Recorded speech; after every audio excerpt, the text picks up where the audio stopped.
Apa sebenarnya punca-punca kegagalan rumah tangga hari ini?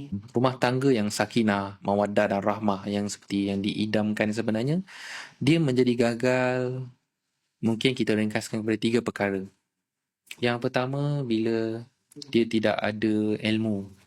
Dia tidak tahu fardu ain dia, sebab dia faham fardu ain adalah belajar solat, belajar rukun 5 waktu, waktu kafar, waktu sekolah rendah, tu je fardu ain.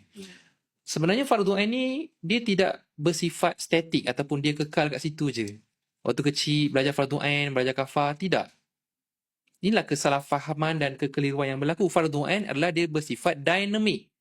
Dia adalah berkembang selari dengan perkembangan umur dan tanggungjawab.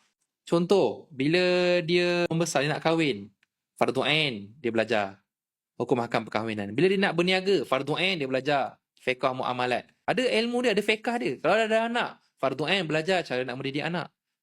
So selaras dengan apa tanggungjawab dia, itulah fardu ain. Maknanya fardu ain adalah berkembang. Okey. Jadi, yang pertama adalah dia tak ada ilmu.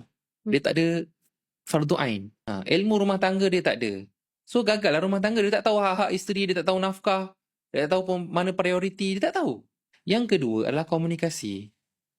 Maknanya dia tidak ada komunikasi yang baik. Sebab mungkin dia seorang yang suka memendam, mungkin dia terbentuk dalam keluarga yang macam tu, dia tak bercakap. Jadi bila dia tak bercakap, dia memendam, dia tak berkomunikasi, kemudian datang pula ego, kan? Dia rasa dia betul, dia tak nak explain, dia tak nak bercakap, dia tak nak mengalah, dia ego lah. Jadi apa yang berlaku, benda tu lah yang akan menyebabkan keretakan dalam rumah tangga. Of course lah, setiap orang ada kelemahan, ada kelebihan, tapi selagi mana dia ada ilmu, dia tahu kelemahan dia, dia nak perbaiki diri dia.